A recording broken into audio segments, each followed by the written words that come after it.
Good morning, happy Monday, and welcome to the SHAC. She's back.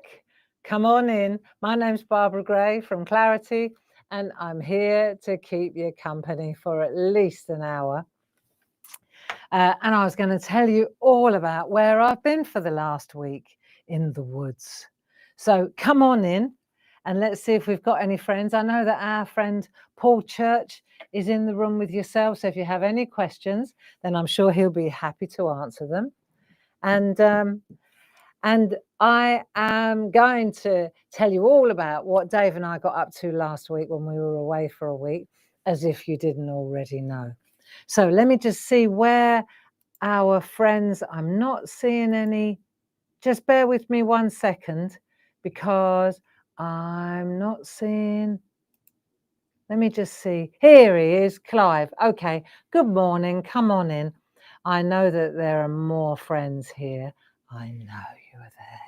What a lovely weekend we've had. The weather's been absolutely gorgeous. Come on in. Hi, Debbie. Good to have your company too. And if you're wondering why I'm sitting so low, it's because I'm sitting on something very special. And I wanted to show you. So I brought it. It looks like I might be on my chair. You're absolutely right. I brought it with me to show you where I've been for the last week. Hi, Ken. Good to have your company too. Yeah, so let a few friends find us first. I'm early to the party. And then it's very comfortable, I have to tell you. Oh, she just kicked the bucket. We had the best week last week. And I think there were so many different positives to be had from the week away. And yeah, sure, we went and made a chair. That's what we did. Dave and I took a week out. It was a Christmas present to each other last Christmas, and it came round. So there we are, you know. Happy birthday, Jackie. Is it Jackie Cooling's birthday? Bon anniversaire, my dear. Am I sitting on the chair? I am, Nahid. Yeah. And it doesn't wobble. I know. So I wanted to show it to my friends in the shack, and not to show off, but just to show you what we're capable of, us women. You know, there was a group of 10, 9 guys, 1 girl, and it wasn't about. It was interesting. It was interesting because you would think, I mean, axes and lathes and pole lathes and chisels, and it was a very physical job, absolutely. And I'm still feeling it. Really am, you know. But it wasn't so much about brute strength. It was more about technique, you know. The only time I got really stressed was when we were sculpting the seat. And I was doing it wrong. I thought I had to hack away at it, but actually the tool, which is, I think it's it looks like a hammer, but it's got a claw in it. And it was so heavy, you just had to let it drop into the seat and it did the job for you. So, you know, it was great to be in the woods. It was great to be with Dave. There was no internet, no telephones, no electricity. This was all done by hand. There was absolutely no machinery involved at all. And we literally started with logs of wood. That was it. That's where we started. And Dave kept saying, from tree to chair, Barbara, you know. And you have to kind of remember that you started out with a log of wood, you know, and then you had to, I mean, I spent the first half hour of the first day trying to figure out whether I was left-handed or right-handed, you know. I couldn't. There you go. I thought this isn't going to go well. Because you get this log of wood and then you've got to cut it into 3 equal parts, right? For 3 of the legs. You make 6 for the stretchers and all sorts, right? But so you've got a log like that, and then you have to cut it, and you draw rings on the top, and then you have to axe it into 3 equal parts, and then you start to have to turn it on a pole lathe, which is like a lathe. You will have seen them at craft shows where they've got a bit of elastic, and your leg goes up and down and up and down, and it turns the wood on the spindle, and then you have a chisel and you have to just work away at it.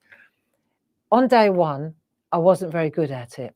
By day 3, I had it like that. It's amazing. You know, I always say, do it, then walk away, and then come back, and you'll find it's greatly improved. Oh, it was absolutely insane, right? By day 6, we did a little bit more on the lathe, and I was just whizzing through with the, you know, what had been very difficult on day 1 was very achievable by day 6. So that was really uplifting. And yeah, on day 1, I couldn't work out whether to hold the axe with the left hand and then use the mallet with the right hand, or hold the axe with the right hand and use the mallet with the left hand. So I was standing there like a zombie trying to figure out whether I was left or right. He said, "You having a problem?" I said, "I'm just trying to work out whether I'm left or right-handed." What? You know? Do you want to see me chair? Okie dokie. Right, let me show you. So this is my offering. It's not finished. It still needs oiling. It needs a bit of chiseling. We didn't use sandpaper. Sandpaper's a dirty word in the woods, right? So we didn't use sandpaper at all. So it was all done with planing, refining. But this is my chair. There you go. See? So you get this bucket seat. I made a bit of a rod for my own back because I sculpted it. So I wanted it to be really sort of comfy. So I really went for it on the bucket, you see. And then the problem is, once you've sculpted it like that, then you have to get these bits out. Otherwise, you know, you sunk into it. So this was a bit of a challenge, but it came out. It's lovely and smooth. Dave said, he said, "You wouldn't want to sit on mine with tights on." He said, "You have splinters in your arse."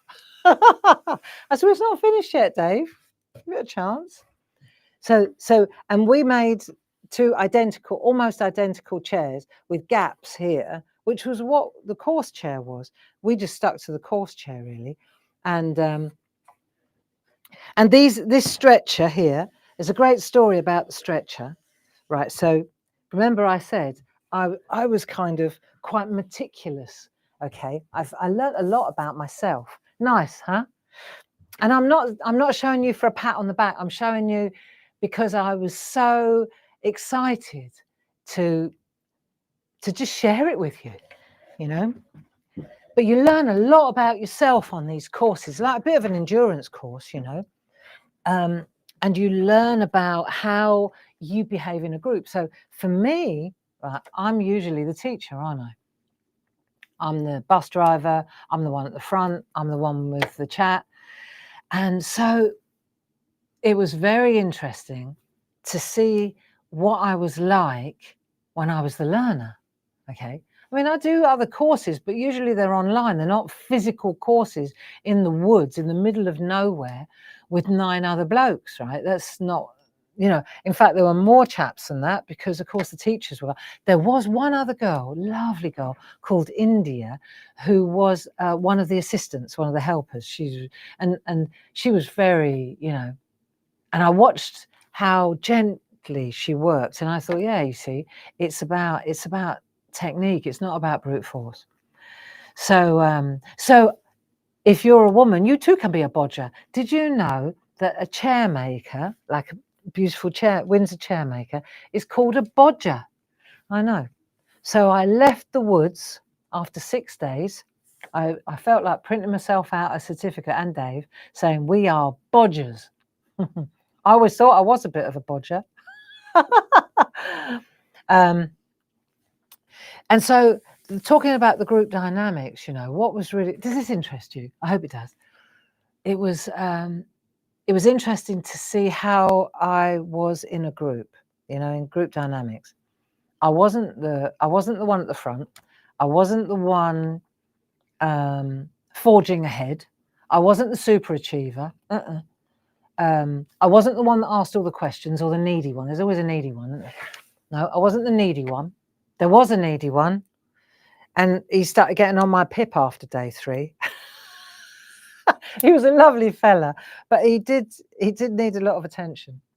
And I wanted to say to him, just listen, you know, listen to what the teacher's saying. But I thought it's none of my business, really. And it was as if my dad was with me, because all the time in my ear, measure twice, cut once, measure twice, cut once. I could just hear my dad on my shoulder, because he was a precision tool maker, you see, that was his trade before he became an engineer. And he just kept saying, I could just hear him on my shoulder. I could feel my dad, really, you know. And so what happened was, I was, always want to talk about dad. I was slower than the others. And not because I was a woman, because I was physically weaker. It had nothing to do with it. I was slower because I was being more careful.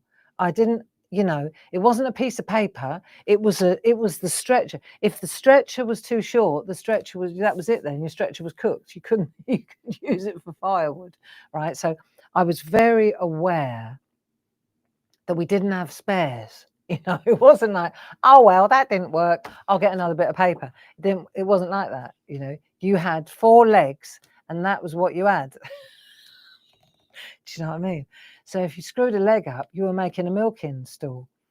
So I was very, very aware of that. And so the reason that I was dragging weed and bringing up the rear all the time was because I was very careful and very meticulous. And so I would measure it. And it wasn't that I wasn't sure of myself either. I would measure it, and then I'd go and look at what Dave had done, because he's very good. He's a naturally kind of, he's a natural. Okay, let's just say that. So then I'd go and have a look what Dave had done to make sure I was doing the right thing. And then I'd go and measure it again. Then I'd go and size it up. So when you're turning, it had to be like to the millimeter, really, right? Or at least to the not to the ½ inch. Okay, you're talking about to the millimeter. So you'd turn it, take it, shave a little bit more, shave a little bit, take it out, size it up. Now it's shave, and another revolution. Do you see what I mean? And so I was going on, off, on the jig, off the jig, on the jig, off the jig, on the lathe, off the lathe, on the lathe, off the lathe, checking. Because you go too far, you can't put it back. You know what we always say? You can always add it, but you can't take it away. So that was what was going on, you understand? And at one point, there was this smashing people as well on the course, just lovely fellas, you know, just really nice. And there was one in particular that Dave and I really bonded with, a chap called Jim from Brighton. Just a nice guy, just a smashing bloke, our age, you know. Tattoos right up to here. Turns out he's a really like world-renowned tattoo artist. Didn't know that. He was just a normal bloke, you know, but we gravitated towards each other, definitely. And we helped each other. And what I found, you know, apart from learning loads about how to make a Windsor chair, right? And the reason they're called Windsor chairs is because back in the day, Windsor was the place in England where most of the chairs were made. That's why. And Jason, the teacher, was telling us, you know, they would churn out hundreds of thousands of chairs a year out, you know, all the bodgers lived in Windsor. Yeah, it was brilliant, really. But what I felt was, apart from learning about something that I went into having no clue about any of it. Right, I didn't know anything about chair making. I just went in with an open mind. You know, like when you come on my workshops and you say, what do I have to bring? And I say, just bring an open mind. That's all you need to bring, you know. And that was it. I listened. That was the other thing. I listened very carefully, and I measured everything twice before I cut. Mm-hmm. But I wasn't a nuisance. I wasn't, oh, how'd you do this? It wasn't one of those. I just, and if I did, and it was interesting, if I wasn't sure what I was doing, I just went really quiet. And it was so, for me, what it did was, it made me think of all the people, all you guys that do my workshops, and all your personalities and the way you all as individuals approach your artwork, you know, and some of you go galloping ahead and then you screw it up, which is exactly what was happening to the needy person in this group, you know, because he wasn't listening. He was just going gallop, gallop, gallop, cut. Got it wrong. Well, there you go, you know. But he was a smashing bloke. He just didn't listen.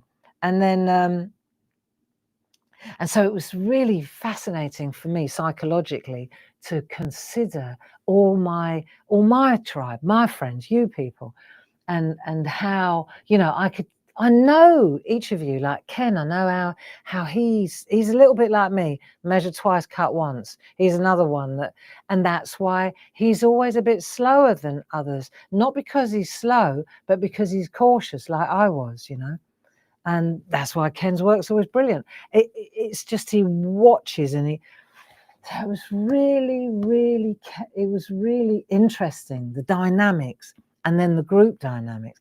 And then there were a couple of guys, one in particular, total perfectionist. Like, he did not enjoy that 6 days. He didn't, you know, he was so stressed and uptight because he wanted to get it right. He was just desperate to get it right, you know. I understand that. You know, the course costs a lot of money. I mean, we spent a lot of money doing these chairs. You know, it would have been cheaper to go and buy a chair. A handmade chair, but that's not the point, you know.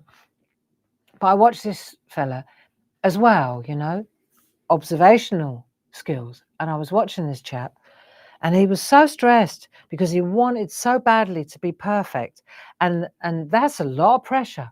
And then I thought about you guys and you know how we are, and how some of you are so nervous about getting it wrong, you know.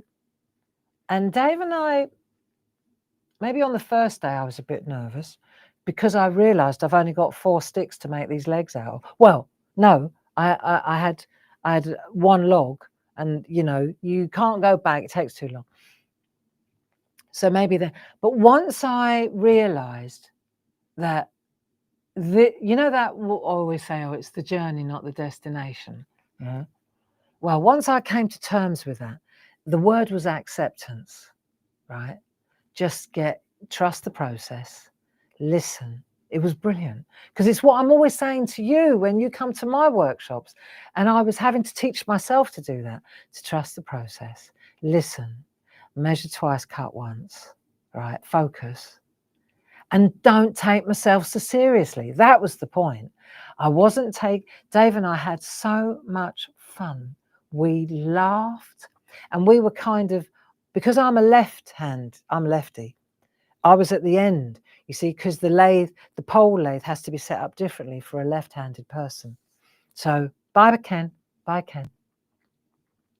So I was at the end because I was the lefty in the group, right? And then Dave was next to me. So what was brilliant was that we were kind of at the end, we were working together. I wasn't sandwiched among a load of people. I was at the end where the kettle was. And when I say kettle, there was no electricity. There was no running water. Okay. There was a loo, like, what do they call it? Like a long drop from like Glastonbury.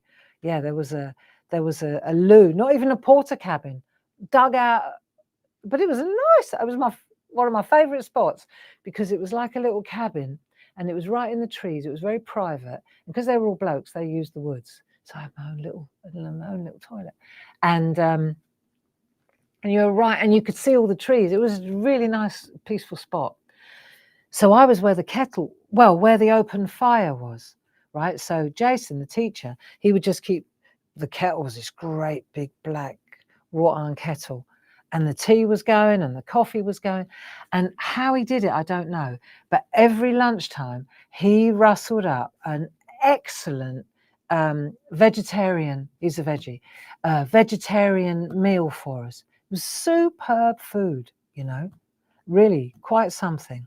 And it all came off this great big open fire. So I was up that end, and with Dave. So our lathes were up there, our toolkits were up there, we were up that end. And there was a lot of laughter at our end, I tell you, a lot of laughter. I made crumble every day, like big pans of German apple crumble, then plum crumble, then apple crumble, then plum crumble. Not on the first day, because I wanted to gauge I wanted to suss out the situation first. You don't turn up with a cake if you don't know who you're dealing with, do you? So the first day I just went and watched and got the lay of the land. Do you understand? And then the second day I thought, oh yeah, now they love apple crumble. So we got the guards and apples. Dave went and picked the apples off our tree. And then we made a lovely German apple crumble. And it's one of those ones you don't need a spoon. You can eat it. It's like slab cake. Lovely. So I made that so day 2 we had that. Day 3 we had plums. The guy said, oh, where did you get your plums from? Morrison's. We haven't got plum trees. So then I was alternating. Day 3 for us was a challenge, because that was where we were sculpting that seat that I made a bit of a rod for my own shoulder with, right? So day 4 they didn't get a crumble, because honestly I couldn't even clean my teeth at the end of day 3. My arms and my little hands, my nails got wrecked somehow. So day 3 was a bit of a challenge. Day 3 was the day where Dave struggled with his arthritis and I was struggling with my shoulders, but we kept swapping. I did the bits that Dave was struggling with. He had trouble gripping, and then he did the bits that I was struggling with because I had trouble hacking. So we just chopped and changed, literally. Got there. We've all got a seat that works, you know. So there was a lot of camaraderie as well, people. And I found when at the end of I was watching myself, my instinct, you know, how I was in the group. And I was, you know, if we all come to a group, you have a needy person, a not listening person. I was the helper. I was the one who tried to help people when they were struggling, you know, tried to, if I could see that he needed another pair of hands. Sometimes you just need another pair of hands to hold something while the other person can knock it into place or something. I said, you need another pair of hands just to help? Yes, please. You know, and maybe because I was a bit of a mother figure, you know, with the plum crumble and the old woman in the corner. I didn't see myself like that, but they probably did. And so we got on really, really well, you know, and yeah, it was really great. And there were a couple that, you know, that saw it more as a competition. You know, I always say to you, there are no judges and this is not a competition. There were a couple of the blokes that decided it was. And whether they had as good a time as we did, I don't know, and I don't care. But their chairs didn't look any different to mine when they were finished. They were just finished sooner. It was brilliant. Honestly, it was great. So so that was that. That was our week in the woods. It was great team dynamics. The teacher was amazing. The ambiance was just to be out in nature, like with no electricity, no phone, no internet, no business, no work. I can't tell you, when was the last time that I didn't have a phone attached to my ear or in my hand, a smartphone, you know, because I run my business off this. You know, this is my brain, really. And the only thing I used it for was photos. I took some nice photos. And even that I didn't go over the top, because I was so immersed in what we were doing, you know. It was just amazing. Really amazing. It's not for the faint-hearted. It's not for the faint-hearted. And I still as stiff as a board. I'm still as stiff as a board. But it was worth it. It was so worth it. And to come away with a nice chair, that's the bonus. To be fair, that's the icing on the cake for me. But the experience was the magic. It was so cool. And would I do it again? Dave and I, I was full of euphoria when we left. I was like, oh, I want to do it again. I want to do it again. The next day, Dave, he said, I don't know whether I want to do it again, because he felt it was battering for somebody with extreme arthritis. It takes its toll, and we travel as a team. So if Dave is reticent, then I tuck in behind Dave and say, that's okay. He said, maybe we could make a footstool. I said, Jason does those courses too. It'd be lovely just to have the experience of being in the woods again for a week, really, But I spotted the perfectionist. He didn't have time. I spotted the super achievers. They didn't. I don't think they got as much out of it as we did because they were trying to prove something, They went home with a chair, but they didn't have that total immersion experience. It was really, really a good thing for me to do as a teacher, And if you do my courses, if you come to my retreats, like the one in November, after the open days, I hope that you do come, I think I'll be a better teacher for having been a learner for 6 days, So there you go. And now we get to finish our doodle. So if you recall, I know we got to put closure to this one. These Kachinas are starting to drag on a bit, aren't they? And I want to get to the Christmas stuff. I did get a blister. I did get a bit of a blister, but I think it's because I kept my wedding ring on. My brother said that's because you kept your ring on. But I did, yeah, that makes sense. I left my wedding ring on, but I took this one off. And I guess that's what happens. So I got a bit of a blister there, but it's all right. It's all right. Listen, there was plenty of blood and blisters and cuts. I saw plenty of the guys with plasters on reaching for the first aid kit. We got away with it.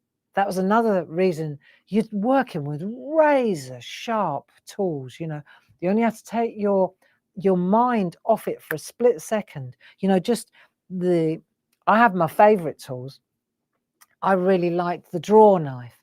So you sit on this, it's like a horse, right? And your feet push and clamp like the spindle. And then you've got this draw knife that you pull towards yourself. And we were making these listen to me as if I knew what I was talking about. Faceted spindles. So in other words, you'd know exactly what I mean.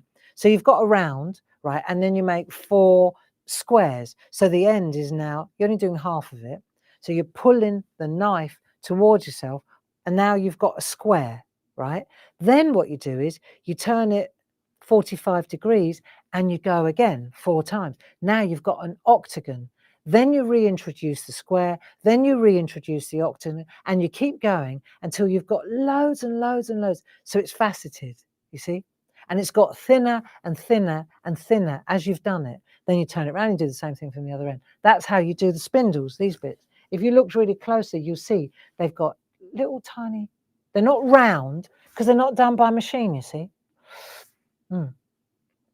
And what was I saying? My favorite machine. Yeah, razor sharp, right? So this is this old draw knife and you pull it towards yourself and you sit on this horse and you clamp the spindle and then you pull, right?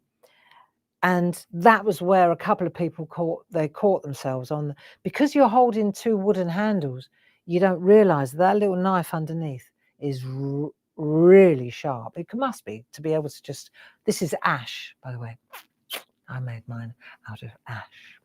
Anyway, And there were a couple of casualties there. You've got to keep your eye on those blades and have respect for the tools. And I came away thinking as well, just deducing, like, the secret is the sharpness of the tools. If you're working with blunt tools, you're on a hide into nowhere. And I reckon there must be a whole other workshop just on how to keep your tools sharp,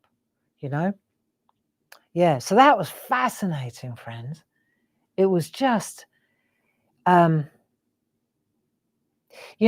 expression, all work and no play makes Tom a dull boy, or something like that, right? If all I'm doing is peddling at clarity, my horizon gets smaller and smaller. Doesn't matter how creative I am, I need stimulus. You do too. We need stimulus, and television isn't it, and so to go into the woods and have no distraction and make a chair, that's so much more interesting than anything I've done for a while. Do you see? It was like when Sam and I went to America. Stimulus overload. It will take me years to process. Funny enough, Sam wrote to me the other day and she said, I'm only now beginning to realise how much we did, And I said, I know. It was immense. It was so much stimulus. It's almost like saturation. You have to kind of peel it back like an onion, a layer at a time, and which is what we're doing here, Anyway, I'm going on.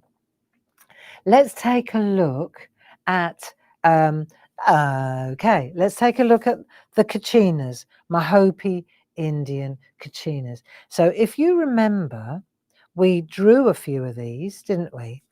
And then we transferred them to watercolor paper, yeah. And then I took some of that liquid masking fluid, liquid frisket or masking fluid, and we painted over it, remember?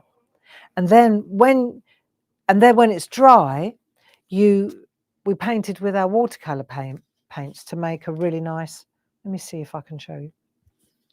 See if it comes in a bit closer. And then we rubbed away the frisket and the paint. This is one of the reasons why we use the masking fluid with watercolor paint, because it doesn't seep in, right? Because you're using water, you'd think that it would bleed in, wouldn't you? So what I did last time we were together, I did the same thing, but this time it was on our stencil card, because I said, well, let's try the stencil card, and then I thought I'll try something else, and I'll use the frisket, and I thought, how about we use ink pads and brushes for the background? So I thought we'd do that this morning, give that a go, and then we'll reintroduce the drawing into the watercolor one, right? So that there is gone. So learning. What I found was when I rubbed away the operative word being rubbed, when I rubbed away the frisket or the liquid masking fluid, it took all the pencil away with it. So all the inside, like all the drawings where we'd transferred, hang on, let's have a look. Which one was it? That one. Where we'd used the tracing paper to transfer all the different elements, when I rubbed away, that was all gone, see? So what we've got to do is reintroduce that. We need a pencil. I'm going to just use H for hard. And we're just going to use a pencil to reintroduce that. Now, I've got choices. I can overlay it and I can just reintroduce it that way, or I could just trace it in, just draw it in, I mean. Okay, so what I'm going to do now is just draw in, reintroduce the Kachina like that. And then we'll just put her back in because she's lost her form. But she's really beautiful. Let's have a look. And I can look here, see, And if I'm not sure what I'm doing, some of it I can see, it's still there, but some of it I need to just, I'm sure we've got some leaves here. There we are, look. There we are. There's another one there. Hey, lovely, eh? So all I'm doing is reintroducing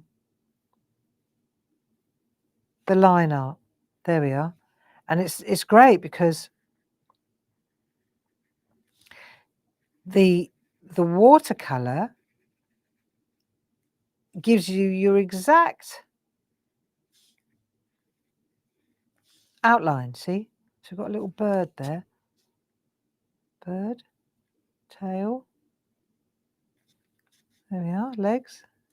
Nice. So we're learning how this liquid frisket works, or liquid masking fluid. It certainly does work well. On Thursday evening, we're doing a craft along, aren't we, together? If you fancy it. It's free. Just got to turn up, 7 o'clock, and we're going to do a craft along. And I was going to use, oh, hello. I was going to use, see, that's another thing with the watercolor. Like, I like this. It doesn't rub away when you use an eraser. Don't rub too hard. If you've taken the top of the paper away, then of course it will be gone. Yeah, so if you fancy coming along to the craft along on Thursday, we're going to use some, I thought it'd be nice to use some liquid masking tape and a stencil. So I'm going to teach you a couple of tricks. There we go. What have we got here? Alrighty. Okay. So I'm just looking at the dress. So I want to reintroduce that. I can change it. I don't have to go with this. I can do whatever I fancy. But I'm going for leaves because it's autumn, because I've just been in the woods for a week. I tell you what, the leaves, the colours, and why go to Vermont when, wow, the colours of the leaves at the moment, it's insane, isn't it? Oh, absolutely breathtaking. I don't know whether my eyes have just been open because I spent a week in the woods and I've been not nose to the grindstone at work, you know, but it's like a filter's been lifted out of my eyes and I can just see these phenomenal colours. Just beautiful. And, you know, another thing, this was really fascinating. Because we were going to the course, every morning we had a routine. See, I don't usually have that strict a routine with work because sometimes I'm here, sometimes I'm a hobby maker, sometimes I'm working from the garage. So it's all different times, you know, schedules. But when we were doing that course, it was very, very rigorous because we had to be there at 9 o'clock to start for 9:30 latest, right? So we left home at 8:30 every morning. And what I found, and this was really interesting, we saw the same woman walking the dog. We saw the same lady jogging in the same street. I saw the same old man standing at the bus stop. You know, just observation, the routines of life. I saw the same woman getting in her car outside the farm, always at the same time. And I found that really interesting. Life routines, you know, the same bus, same dog, same walker, same jogger, boom, same car.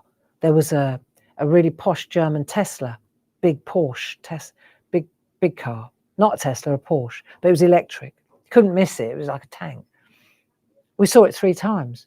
It pulled out the same road in front of us at the same time. It was like really like robots, you know.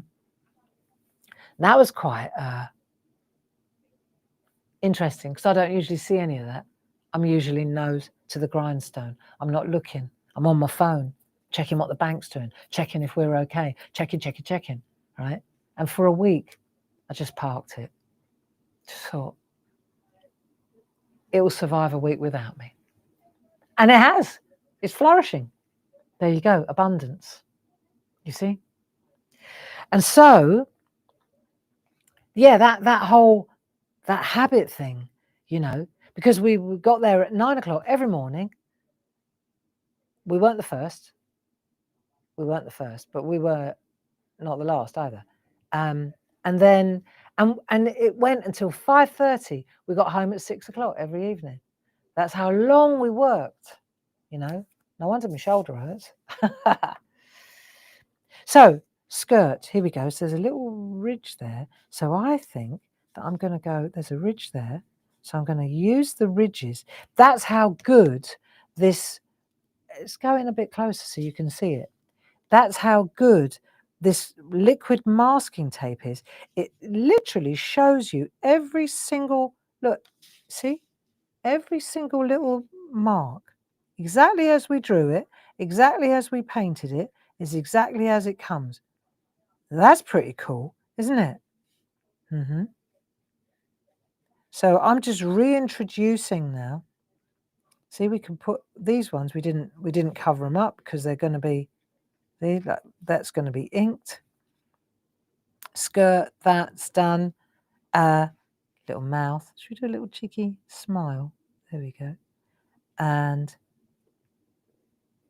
see, because I'm using a hard pencil as well, that helps. There we are. So let me see, are there any? Let me just have a quick look at the comments. Okay. I haven't been able to look at the comments. The draw knife. Same as the spoke shave. I got no idea, Lynn. That was the other thing, right? That was something. Now that was interesting as well. Because I assume nothing. When you come to my courses, I assume nothing. But I do assume that you know what an ink pad is and what a stamp is. But other than that, I assume that you're not a seasoned crafter. And then that way, without being patronizing, I cover all bases. Especially now we're getting into the realm of mixed media and acrylic paint and gel press and mono printing, yada, yada, yada. I'm not going to assume, you know, I try not to assume anything.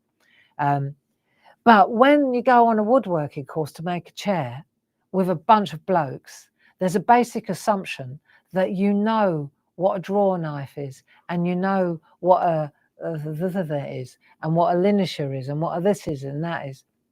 And I hadn't got a clue. I knew what a chisel was, you know. I know what a paintbrush is. I know how glue works, you know, but all these different names for all these different tools, you know. And so the teacher was just saying, you need this to do that, and you need that to do that. And I'd straight away, I was with Dave. So I looked at Dave, and it was that little point me in the right direction, Dave, because there's really different tools for every job, you know, expensive as well. And so do I know whether a draw knife is that? I have no idea, but I bet Dave does, you know. It was just, again, you can, that's a lesson I learned a long time ago, assume nothing. Lillian, I have a lovely collection of leaves. Okay, so last night, you're going to think I'm mad, but last night I went looking for leaves, and I actually spent a happy hour pulling monoprints on my gel plate using leaves. Yeah, I felt that I wanted to improve it before I share it with you. I want to experiment a little more, or get the right, you know, before I go, blah, this is it. I want to make sure that I'm delivering informative demonstrations, right? So it was a little bit dark. I mean, I liked it, but it was a little bit grungy, a little bit dark. And I thought, no, I need to lighten that up. And I know how to lighten it up. Then it was 9 o'clock in the evening, I run out of time. And I thought, that's okay, because today at 2 o'clock, we're going to be looking at the elementary and the bow wad papers. And I've already done so much demo work on that I wouldn't have time to do that as well. So I thought, I'll save that for another day. I'll do that on another day, you know. Top tip though, do what Lillian did and go and get some leaves and sandwich them in between newspaper or just flat book. Let them dry out a little bit. They'll be fantastic for pulling prints down the road. Until such time, we're going to use our tree stamps, which are absolutely glorious. The elementary ones. So I've got the Bowwad papers at 2 o'clock, the elementary ones, the beautiful finished printed card prints things that Jazz and I did together when we went to Brighton and did our courses. So I've got loads of lovely stuff to show you at 2 o'clock. Yeah, Lillian, that's what she wants to do. Precisely. It's cool. Less is more. That's all I'll say. Less is more. Right, so the next thing I want to do is show you, Paul's just reminded me, there's a cheeky price on the elementary collection. There's a very cheeky price on the elementary collection. So that might be worth taking a look at as well. But we'll be with you at 2 o'clock. So let me just pan out a little bit because I want to get this. Is that out? Am I out far enough? I might come out a little bit further just for now. Right, so I wanted to show you, you know, like when we use masks, usually we put a mask on, don't we? But this one, it's got the masking tape, the masking fluid. So it's the same thing, but it's the masking fluid, you see? So this is dried. And then I was thinking, right, what about if we put, instead of using watercolour paint, because we did that last time, how about we use something else we got in the cupboard? Something else we got in the cupboard, which is ink. So I started having a go. I used this, I need to clean that really. I used my blending mat for the hills. So I thought, perfect, absolutely perfect. So you can cut a piece of paper and you can use ink to off a piece of paper. But the thing is that the ink on a piece of paper soaks in. So you'll find you don't get a real good result. I'll show you what I just did quickly before we went live today. I just wanted to check that I was doing it right. So you see I used this is an A3 one. I used that decal edge there. Then I turned it round and I started using, see, so I used the edge of this to make my hills. See, with different colours. I thought it came out nice. I like it. I like it. And I thought, right, now that I want to do behind her. And I only had one of her, so I couldn't do a, here's one I did earlier, because I've been busy making chairs. So I'm going to have to wing it. And I reckon that this will work fine. So if it doesn't, well, you learned it here. Okay, so what we'll do is, this is kind of what I'm going to do. What inks am I going to use? Well, I'll probably use any inks I've got in the cupboard here. So I've got loads of these. I've got distress inks, and then I've also got some distress oxides. How do you tell the difference? The distress inks are dye-based, they've got black.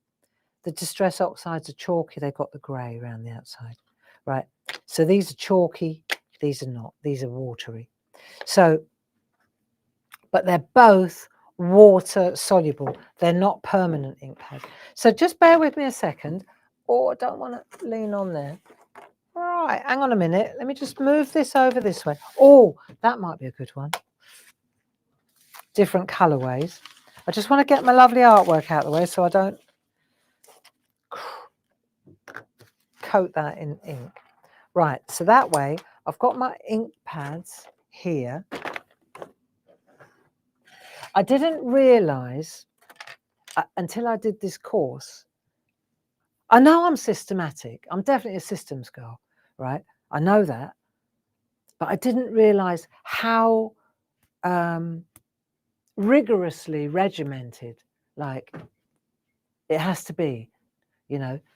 I'm not slapdash. I'm the other end of slapdash, but try not to take myself too seriously, you know. I think it's important. I'm not going to worry about the outcome. I'm just going to enjoy the process. Do you see? And I'll focus on the process, trust that it works. If it doesn't, well, then I learned something, didn't I? Right, so I've got my girl there, and what I'm going to do is, so now I've got to decide, right, in my mind's eye, I've got to decide where I'm going to put the green just there under her feet. She's standing on the green bit. So I'm going to do this. Oh, I tell you what I do need. Yes, she does. I'm going to need that so I don't put ink all over the counter. All right. And then the other thing is, I feel that it helps if it doesn't move while I'm working. Okay, so a little bit of masking tape. So this afternoon at 2 o'clock, Paul and I will be together, and we'll be doing the elementary, the leaves. Really lovely. I do like them. And as soon as I came in, I said to Jazz, we've got to do a Christmas set of leaves, you know, like elementary Christmas. So she's already on it. I said, go for a walk and find some holly. Right, so green, I think I'll go with peeled paint. That will do. I'm not going to overcook this, but this is where, let's have a look. And I need the same old, spot on sponges and a brush and an ink pad, and then we'll go for it. It was interesting. I saw on Facebook, I think it was this weekend, somebody had written, it was quite funny the way she put it. She said, I've just done some artwork, and she said, and I used spot on sponges for the first time. And she said, they are a game changer. It's funny, she wrote something like, they are a game changer, and I don't understand why I didn't listen to you when you kept going on about them. I thought that was so funny. When you kept going on about them. Oh, yeah, don't dress it up. Right, let's have a look if this works. So I'll do that, and then see all the ink on here. I'll smooth that off. And that way, see what this does is, it gets in those gaps. So I'm going to do that one first. Right, and then smooth it out. Okay, that'll do. And if I want it to be darker, this is the darkening. So if I want it to be dark around her feet, this is the way to do it. Okay, let's see if it works. Okay, don't want to rub too hard, so I've got a feeling I might mess it up. So now I've done that, so I'll leave that, I'm going to leave that tape there. Have you noticed my autumnal blouse? So this blouse has got a story. I love it. Look, see? Look, cornucopia in the middle. Right? Do you see how symmetrical it is? You don't get clothes like this anymore. I bought this in Germany. I bought this in Germany when I was 25 years old. Don't call me a hoarder. I hang on to nice stuff. 25 years old. I bought it in Nuremberg in a little boutique. I bought 2 of them. I'll wear the other one this week.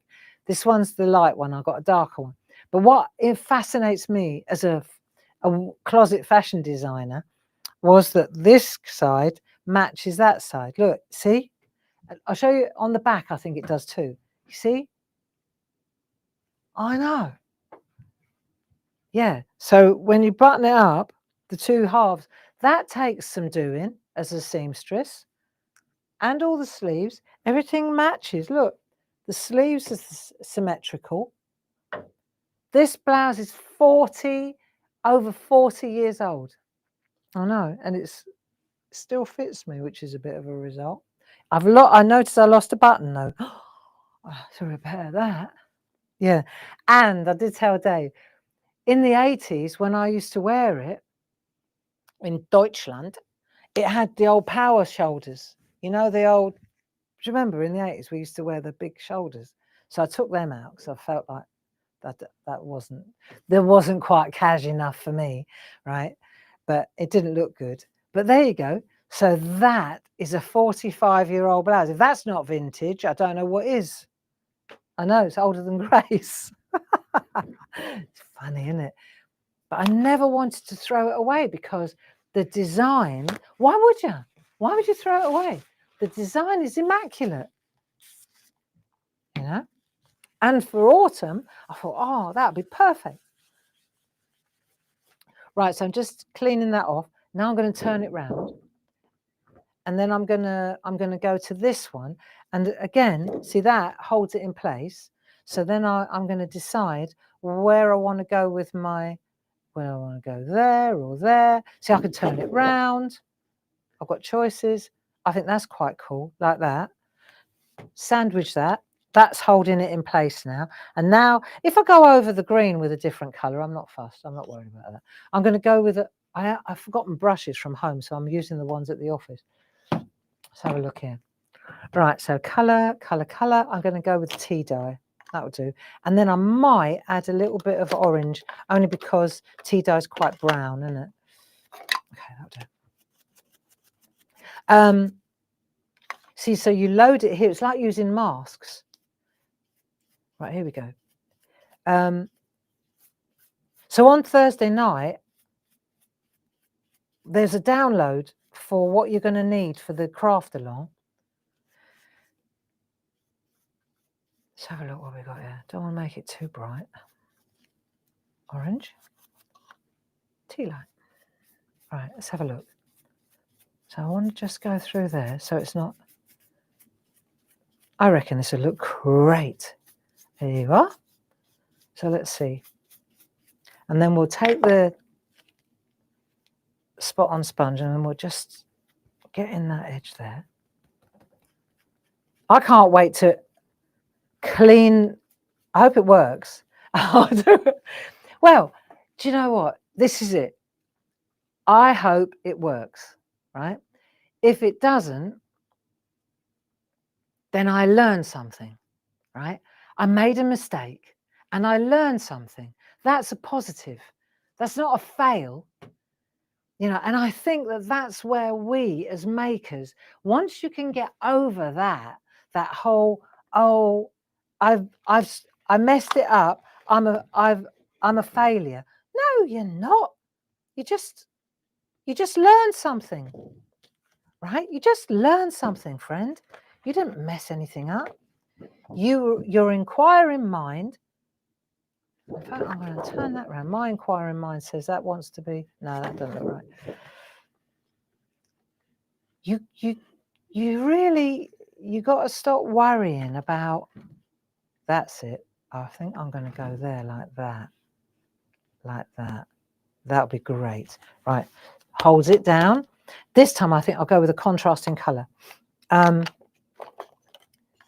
You've got to kind of just embrace it. And if you ever think to yourself, oh, this is too much for me, just try and imagine me in the woods with 9 blokes who, you know, that's the other thing is, these guys, one was a furniture maker, you know what I mean? These are all guys, these are people that do this for a living. So, or they've done it before. Or, so if I can do that, and I wasn't sweating, I wasn't worried. If I got it wrong, I got it wrong, you know. But I was very careful to try and avoid any mistakes just by being focused. And I think, you know, you got to just give it a go. Be prepared to fail. Be prepared to mess it up. Don't worry about it. What's the worst that can happen? Oh, do you know what? I think I might try a bit of peacock. I think I'm going to put a bit of that in there as well, but maybe not on this layer. Right. Just a bit of blue. I used a bit of weathered wood here. I think a bit of weathered wood is going to go good there. That's it. Weathered wood. So I'm trying not to go over the edge there. See? So otherwise it looks a bit weird. So I'm just bringing it in like that. Weird, as Linda Williams would say. Weird. Very weird. I hope this works. And do you know what?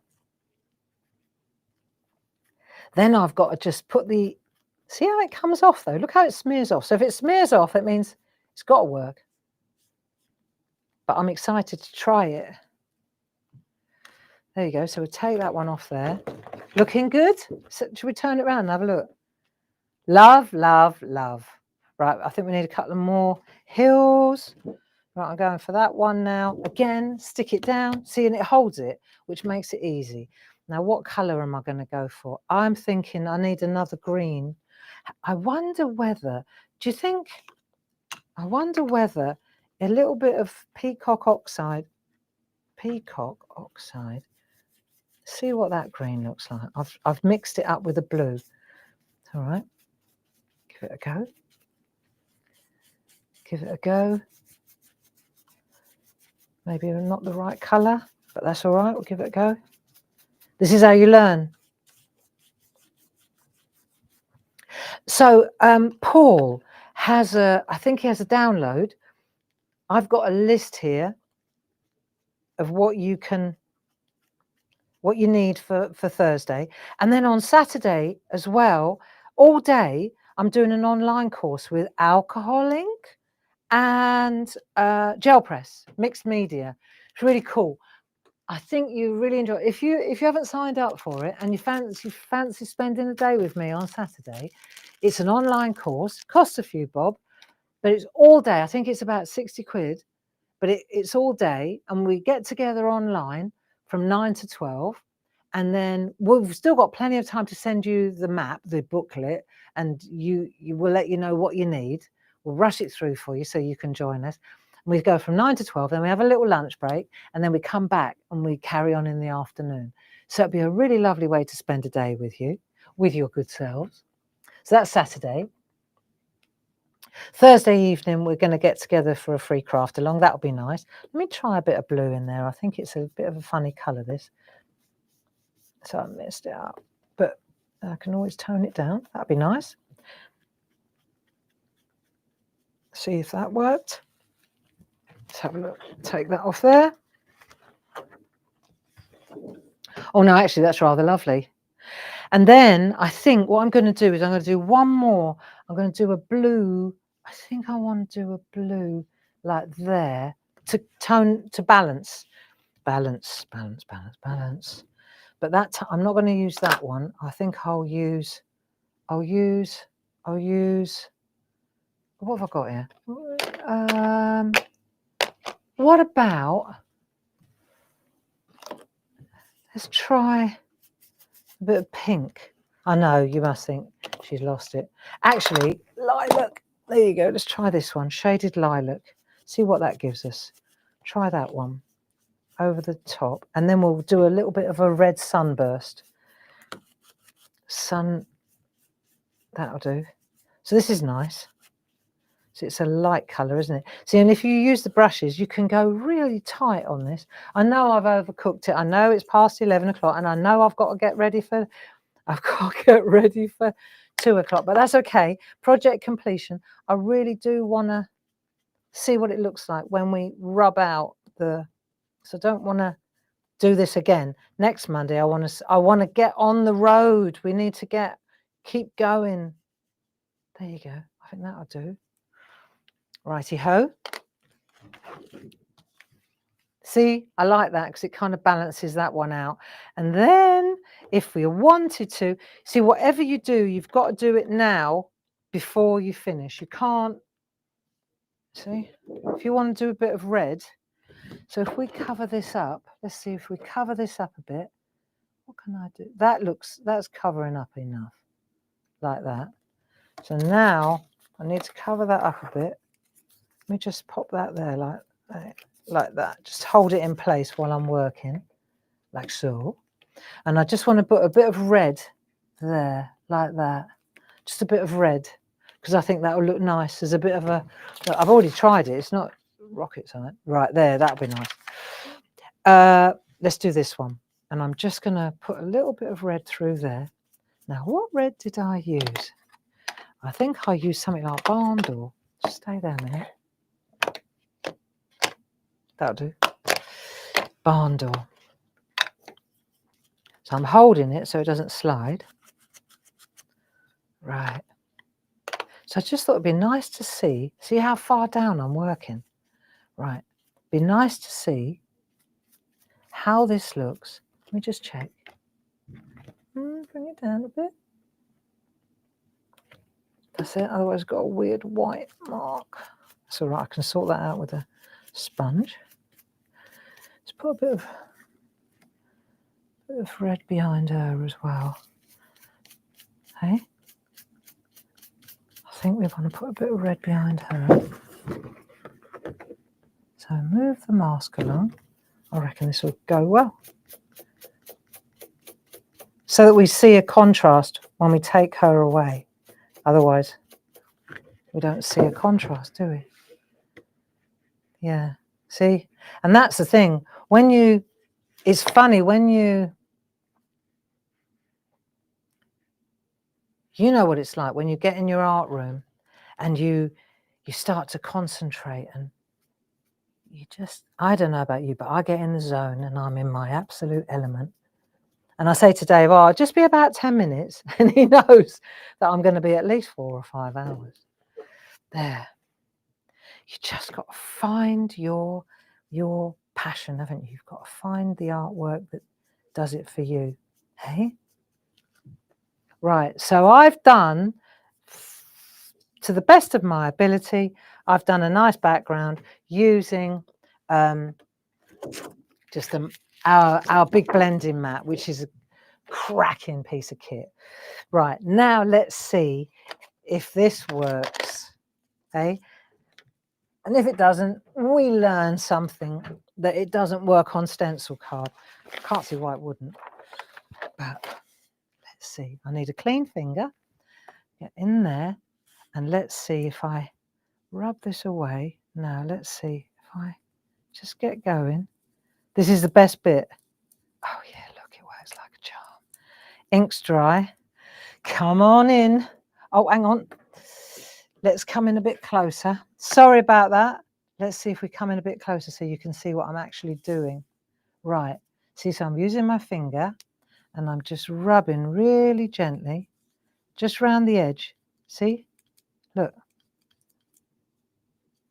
And as you rub it, it gets rid of the masking fluid. There we are. See? And what's really nice, look, no marks underneath. Any drawing that we did is gone underneath. But look how beautiful. Yeah, no, this is basic stuff. For a lot of people, you'll say, oh, yeah, well, I know all this. You know, that's great. But for a lot of people, they won't know this. And that's where I say, never assume that everybody knows what you know, because that's that's an untruth, you know. There you go. And we get rid of these little ones. Look, doesn't that look smashing? And then I take my pencil and then I reintroduce all those things. There you go. And everything's back where it was supposed to be. Look. And you can redraw her just as she was intended. And you can use a pen. I will use a pen. I will use a pen and I will finish her off. And then I'll make her dress absolutely perfect. So I wonder, have we got one more Monday in us to make her beautiful? Because I think we need to make her beautiful. We've done the background. Don't you think that we should at least, come on, bit of project completion. I've got to finish my chair. I've got to put a bit of oil on it. I'm not just going to say, right, that's it, that'll do. Because I think, no, decision made. Next Monday, we finish the Kachina doll. And then we've done our job to completion. Okay? Agreed? I think so. I think, yeah, that's definitely got to be what we do. So on Monday next week, we'll ink her and colour her and finish this beautiful artwork and this one. So we got one watercolour and one inky background. And I think that will be absolutely marvellous. And then just to finish on, I'll just give you this so you can see what's coming up this week. 2 o'clock, we're going to be doing those lovely elementaries.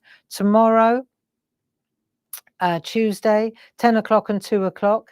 That's Louise. It's my mum's birthday tomorrow, so I'm off to see mum.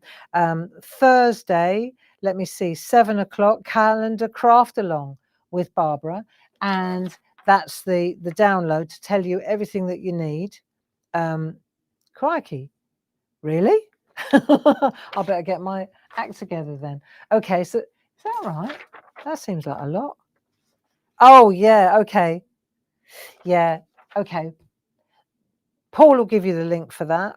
Then we've got Friday the 17th, Clarity Social TV with Louise. And then Paul's on Hobby Maker again at 2 o'clock and 5 o'clock. And then on Saturday, there's an all-day workshop with Barbie, alcoholing on a gel plate paid event. So there you go. That's what's going on at Clarity this week. I hope that you enjoyed our start to the week. I love Monday mornings with you. It just sets the tone for the week. Okay, so have a fantastic week. Make something. Be creative. Don't be afraid of failing. Don't be afraid of making a mistake. I honestly, that's the way to learn, is to not get it wrong, but to learn from your mistakes. And we hear this and it goes in one ear and out the other, but it's the way it works. Okay, so lots of love to you, and I'll see you at 2 o'clock with Paul. Bye bye now. Thanks for your help, Paul. Bye bye.